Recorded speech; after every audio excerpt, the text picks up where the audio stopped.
Mr. Singh, thanks very much for joining us. And we have a stellar panel lined up just after we stop, so we end our conversation. But you are the man who's heading the India AI mission. We've just had the India AI Impact Summit. The minister was here yesterday, and he talked about how India needs about 2 lakh GPUs on the table. Currently, we are somewhere around between 35,000 to about 45, 50,000. So how do you do the scale up? What is your perspective on, in the next few months, how do we go from that number to the 2 lakh that the minister is talking about? See, like we do have almost 38,000 plus another 24,000 in the pipeline, 62,000, but that what we did was sufficient for training the first set of models. Sarvam just made the presentation of what they were able to achieve in the last 6 to 8 months with the GPUs that we had made available.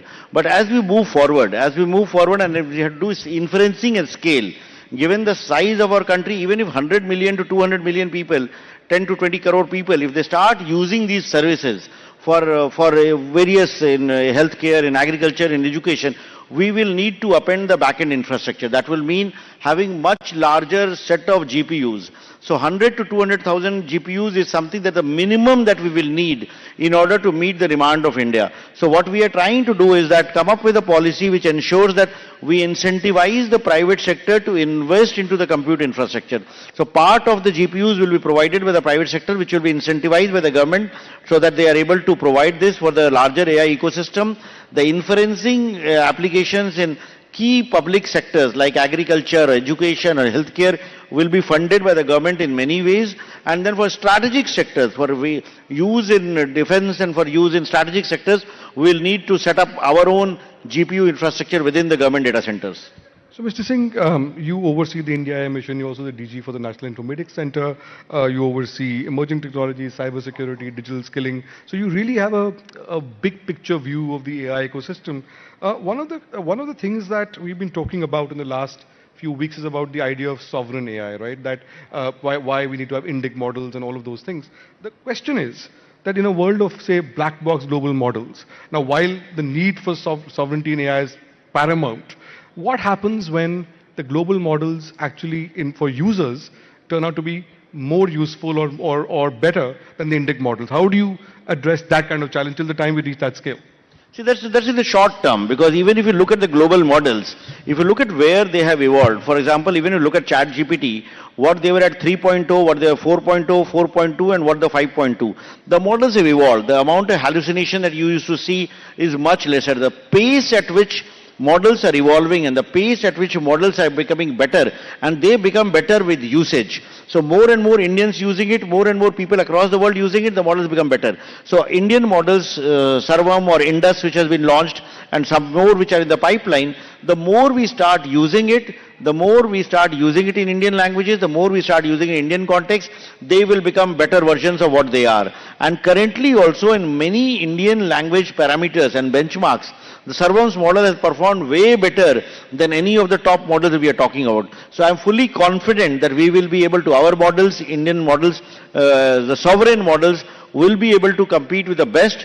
Only condition is that we should be willing to use them and not become dependent on the models about which we don't know what they are doing. So, so of course, as far as use case on population scale is concerned, the global companies are also using India on a population scale for trial. That's why you're seeing so many investments in GCCs and on AI in India. India is almost like the use case capital of the world for AI at the moment. So now at the summit, there was a call for India to be the architect of global AI. Now, from your point of view, what is it that India can bring to the table that Silicon Valley can't? So when you're talking to leaders from the global south at the India Impact Summit, what is the one thing they were looking to you for, which the Americans or others can't deliver? See, like our biggest strength has been the talent. And almost every big tech company, whether an AI company or otherwise, relies a lot on Indian talent. Unfortunately, our talent leaves India and goes to the West, where they're able to access funding and support from the big tech ecosystem, and they create IP there. What we are trying and what this summit has changed is that people are looking at, if the talent is here, then why don't we invest in the talent within India, the funds and all the announcements which have been made, So the IP gets created here. So one, the big tech company is looking for talent. In fact, today also there is a story that that the hiring of Indian AI talent has gone up. Then we are also looking at the whole approach towards building AI. The human-centric approach, Honorable Prime Minister spoke about the Manav philosophy. That is something with the larger world, the global majority aligns more with. So with the kind of talent we had and the ability that we have to build, we are attracting the best of the global companies here. And the second thing which many of the CEOs, the top CEOs who were here, they were amazed to see the response that the Impact Summit had. And they were saying that if 500,000 people in India, students, youth and engineers can come for an Impact Summit in one city, imagine the appetite for usage of AI tools that the country has. So they of course are looking at one for talent and one for the market that we have for the AI products and services they are building. So, see, for the last 2 years, the conversation has been about securing GPUs, about establishing the India AI mission and to scale up very fast.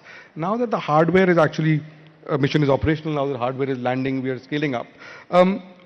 Transitioning from there, from the compute to actual economic value, what are the big challenges there? And I want to ask you specifically about resources, because this year's India AI mission budget is about 1,000 crores. Last year it was 2,000 crores. 2 years ago, for a 5-year period, the cabinet had approved somewhere around 10,500 crores for a 5-year period.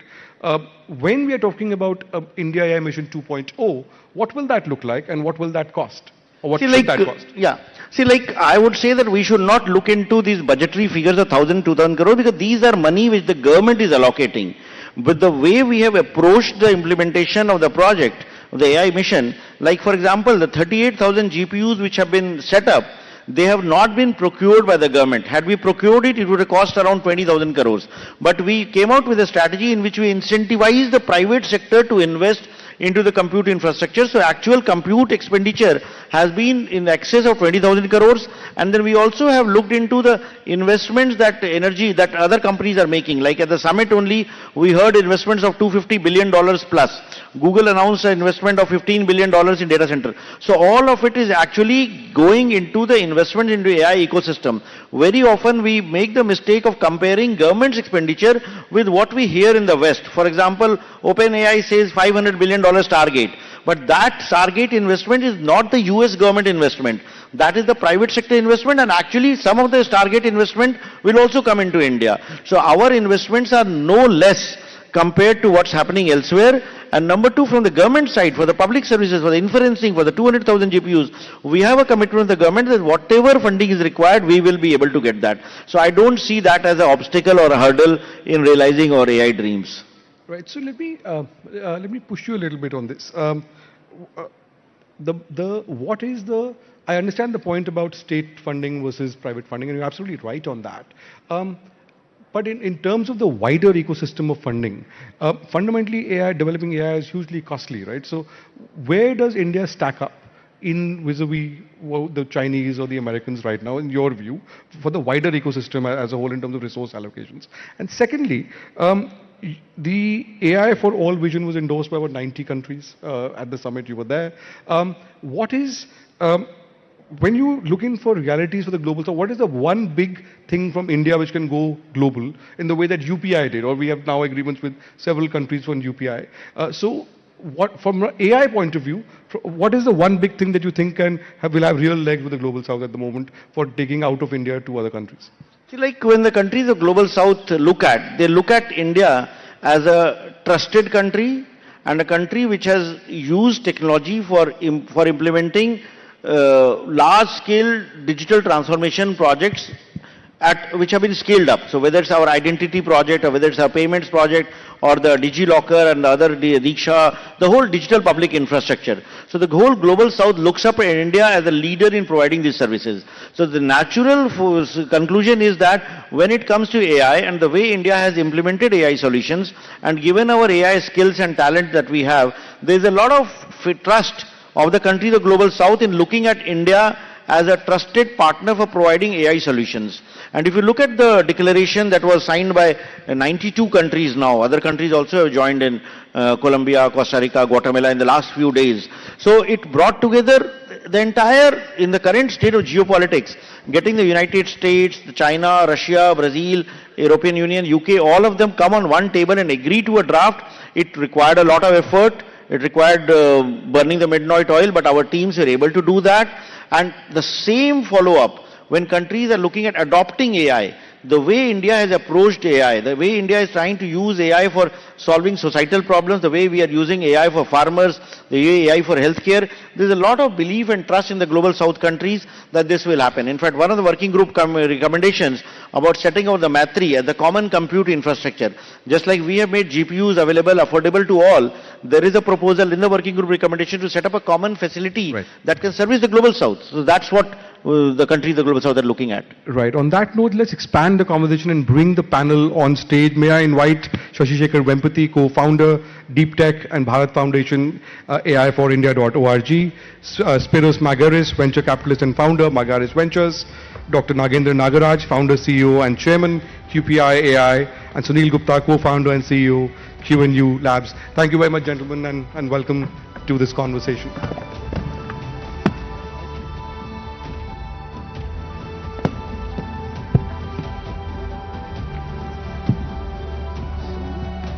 So Shashi, let me begin with you as we expand this conversation. So firstly, welcome to the Rising Bharat Summit. You have often emphasized that AI must be a national capability rooted in Indian languages. How do we move from just training engineers to making AI tools accessible for a farmer or a small business owner in rural India? What is the one human skill that you believe will still remain very valuable in what is increasingly going to be an automated economy? Your perspective on some of these big picture issues. Sure. So I think the language diversity that we have in India, often is looked upon as a barrier. But it's also, I think, a great opportunity, right? Because now you can potentially, with models like what Sarvam that was just demonstrated, what Bharatjan is building, and looking at the voice capabilities, you can open up now opportunities to every part of India. For example, All India Radio creates content in almost 100 plus dialects, right? And when you look at a region like the Northeast, there are so many languages which probably don't even have a written script. Now, if you could use AI to unlock the commerce potential where, someone living in down south is able to transact without any barriers with, someone in the Northeast, you're looking at, immense economic opportunity there. So that's one aspect that I see from, investing in languages and building AI models in Indian languages.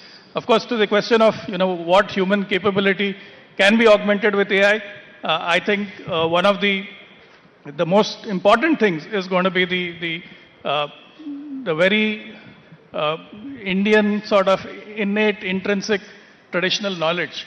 What the Prime Minister spoke about in Man Ki Baat on Gyan Bharatam is a great example where you're unlocking the richness of Indian traditional knowledge using the power of AI.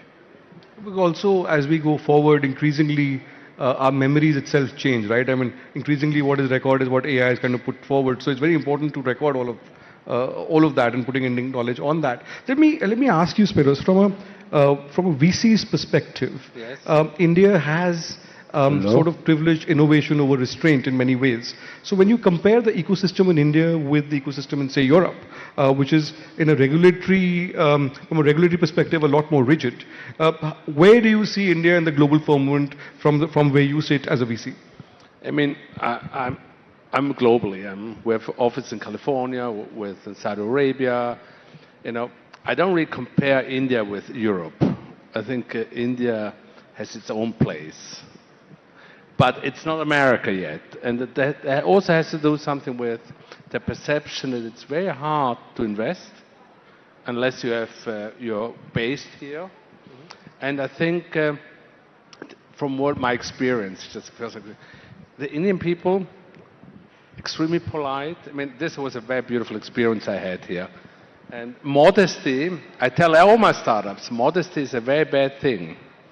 In the business we have to proclaim we are the best, like we did a little bit, and then go back and say, hey, I was on this podium and I said we're the best, and now we have to deliver on this. And I think the Americans are just much better at, besides of producing great solutions, but also market it better. You know, and I think that's something that India has to do more. And that's why maybe the perception from outside is not as strong as it should be from its talent.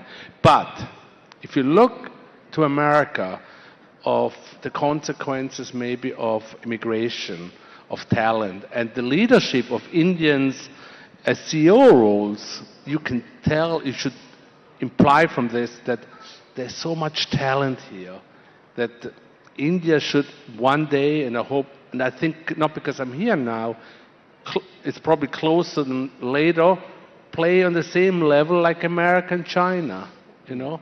But it takes, like everything in life, with success comes confidence, and we keep learning. It's not about knowledge, it's not about smartness, because here is too much of it, which is a compliment, and hardworking. But at the end of the day, it's like you have a beautiful voice. If nobody hears it, it's just a voice. So, so there is an American model, and dare I say a Chinese model, and there has to be an Indian model as well, somewhere in the middle. Let me ask Nagendra. You see, QPI AI aims to bridge the gap between hardware and generative AI. Why is it essential? And you guys are building a whole bunch of stuff. Why is it essential for India to build its own superconducting qubits right now, instead of, say, relying on global cloud providers? I mean, what's your perspective on this? I mean, I just wanted to understand your perspective, so we get a deeper sense of where the whole AI movement in India is going. Yeah, I agree with him. You have to always say you're the best. Okay, that's the first thing. Okay, the second thing, if you look at the company is formed on our objective is, if you look at company objective in MCA, it's all about intelligence modeling, intelligence compute, via quantum computer. I never use the word AI. The reason is very simple. The process of intelligence is first depends on data. We don't believe that the data what you have currently, you're creating the base models, is the biggest data you have. The biggest data you have is the data in nature, which is the quantum data. And today we have a frenzy about the foundation model. We try to do that way back in 2020, 22 somewhere, when we have this attention is all, you need the paper, the transformer paper. And we are working with the largest pharma company in the world, Lilly. We're working with the largest, one of the largest automotive company. Mercedes. We are building some great pharmaceutical models there. But it's all based on a quantum data. Right. And the reason why we are building, we have our own fab, by the way. We have invested $20 million in the fab, and it has come up in Bangalore. We are going to soon inaugurate that. It can do many kinds of qubit. And today, if you look at, we're talking about Stargates, right?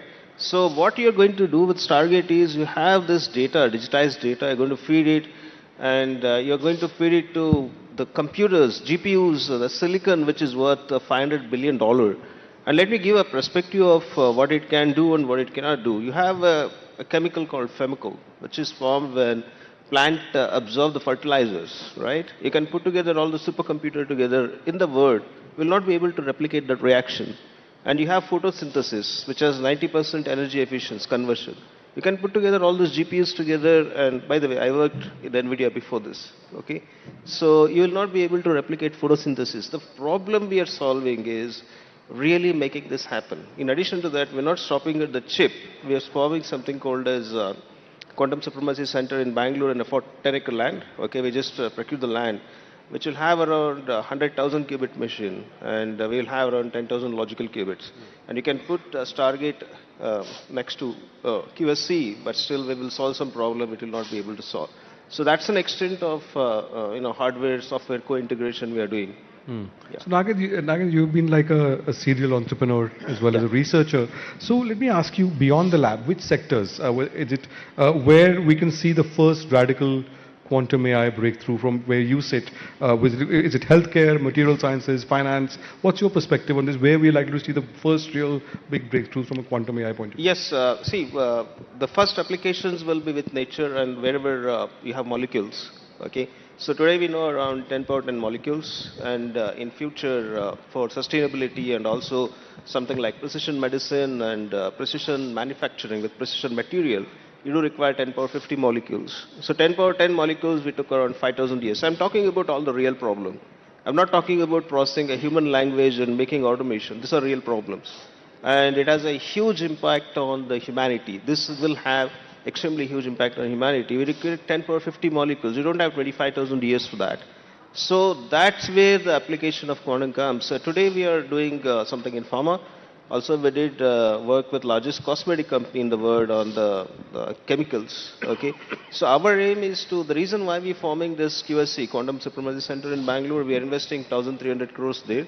Already it is done. Okay, so is to make sure that we solve all these hard problems, and mostly all these problems are pertaining to materials and the chemistry and also security. Okay, financial security as well as cyber security. These are the areas that will be impacted by quantum. Right. So Sunil, if I can bring you into the conversation, at the AI Impact Summit, you were talking about a hybrid quantum network. You focused a lot on cybersecurity in your work. So as sort of AI becomes the brain of our national superstructure, if you can explain to us why quantum safe encryption, for example, is absolutely necessary today as opposed to being a future nice to have luxury. You can give your perspective to us on that aspect of AI. So our perspective is that in the post AI and quantum world, and India is becoming one of the largest economy. There's no digital economy without digital trust. And trust today, if you look at it, AI, the trust is in the models, trust is in the data, trust is the training data. And if you're not able to protect that, then sovereignty is at risk. Yeah. So, and similarly, what is happening is that both AI and quantum computers are now threatening the encryption, which is the foundation of trust, right? Whether internet security, if you look at it. And as you know today, the world is at the verge of one of the biggest migration of its all time, right? Where in the next 3 to 5 years, the whole world will migrate from current encryption to a quantum safe encryption. The mandates have come, timelines have been drawn. And the good part is, and that is where I think India being the leading country in terms of digital economy, I think it becomes very, very important for us to look at security and data security very, very seriously. We also have a thesis that 50 years ago, during the Cold War or around that time, countries used to own nuclear codes. Because whoever owned nuclear codes, they are the... But today, in the digital economy, you need to own encryption keys. And today, if you see the West, what they're trying to do, they drive the standards, they build the products where you drive store the encryption keys, how the encryption keys are used, where you store them, and they have the monopoly today. Yeah. Right?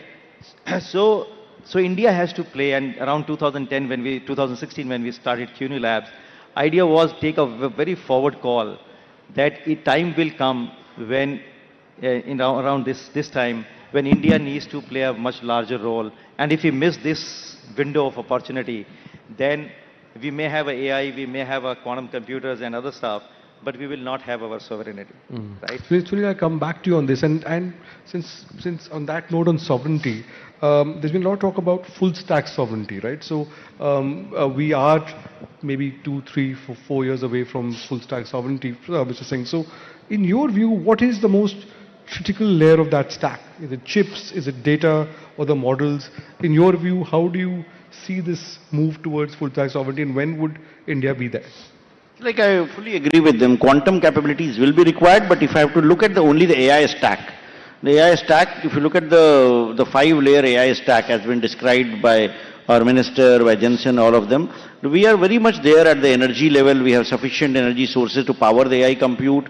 We are there at the data center layer. The data centers that we are able to make are much cheaper than anywhere else in the world. The chip layer is something that we are dependent on. Currently, we do not have AI compute, but then the whole world is dependent on one company, which in turn is dependent on TSMC in Taiwan, which in turn is dependent on ASML in Netherlands. So the chip ecosystem is much like a part of the global supply chain, in which no country has complete control over that layer. But when it comes to foundation models, we saw what Sarvam has built. Many others are following it up, and just like in other countries, one model leads to coming up with several other models, and Sarvam is making it open source. I expect that in the next 1 or 2 years, we'll see many other similar models coming up. Application layer, we are very much there. Out of the 5-layer stack, We are there at 4 layers other than chip layer, and chip, given that we do have design capabilities, with the DLI scheme, I expect that in the next 3 to 5 years, we should be able to design our own AI chip. And of course, taping out may happen at the fabs in Taiwan. But given the investments, as we speak, the Micron facility is being inaugurated today. The first chips are coming out. Tatas are investing in 28 nanometer chip. But to go from 28 nanometer to a 3 nanometer, or to 2 nanometer, it will be a journey. It may take some time, but ultimately with the right vision, the policy support, we should be able to get there. So currently we are no different from any other country, I would say, when it comes to having a sovereign control over the entire AI stack. So Shashi, there's a lot of fear that AI will replace jobs. It's a real fear, and there are many sectors are being impacted. So given your work on employability and its future, what is the one skill Indian students should focus on so they don't get replaced or they actually get hired? I mean, I know it's an omnibus question, but your thoughts. Yeah. No, I don't think there's one skill, but I think there are probably a few traits which are going to be very important in this AI era. First is, I think, learnability. We've got to continuously keep learning. I think learning can never stop. It has to be a lifelong pursuit. Second is deep domain knowledge. In fact, this is what I've been telling every student that I've been meeting with, that you have to get some pick a domain area and go deep in it and develop a very deep understanding. A good example that I keep sharing is the Star Wars analogy, where you have C3PO, which is like your LLMs, very prolific in multiple languages, but the real work is done by the droids, the R2D2s, right? So that's where deep domain knowledge becomes very important. The third is, of course, lateral thinking. You've got to connect the dots across diverse domains to find solutions to problems. I think that's going to be very important going forward. And then, of course, have multiple skills so that, even if there is a period of economic turbulence or uncertainty, you have those skills to fall back upon. And then lastly, what the Prime Minister always says, right? Don't just be a job seeker, be a job creator. I think the greatest thing, learning for me from the AI summit that was organized by India AI and team, Abhishek and team, was that just the sheer number of Indian startups. I think we have to create that startup culture. Spiros, let's talk a little bit about AI and the markets. Around the world, there's been a lot of uncertainty. There's global geopolitical flux, of course, but there is the whole debate about whether this whole AI thing is a bubble or a bust. That's affecting the markets, right? One of the reasons why India's markets have been lukewarm in the last few months is because India doesn't really have those big AI companies of the kind that are in the American markets. So, when you look at bubbles in the past, what's your is this a bubble or is it or is somewhere in the middle? What are the opportunities you see in India, and from experience, what should we be careful about? All right, I'm a little biased because of an AI fund as well, and I don't think it's a bubble. And I make it very quickly. I lived the dot-com bubble in America, and that Cisco built an infrastructure for startups, which a lot of those startups didn't survive. We're building here something with AI, infrastructure, etc., for companies that have so much cash flow that it's not a bubble. Expectation, it's a new time we are now in, that the volatility in the market, it's just part of it. It's like life. People expect like a line, but life is not like a line. And there's setbacks, but the direction is clear. If anyone thinks we're in a bubble, it's nice to say. As somebody said, the pessimists sound smart, but the optimists win. It's just going to be volatile, and that's just part of it. And India, with its startup culture, wants to build even further. We will see startups that will go under, but doesn't mean they go under. The good ones get up and do the next one. And it's just, it sounds so simple, but it's so hard to implement.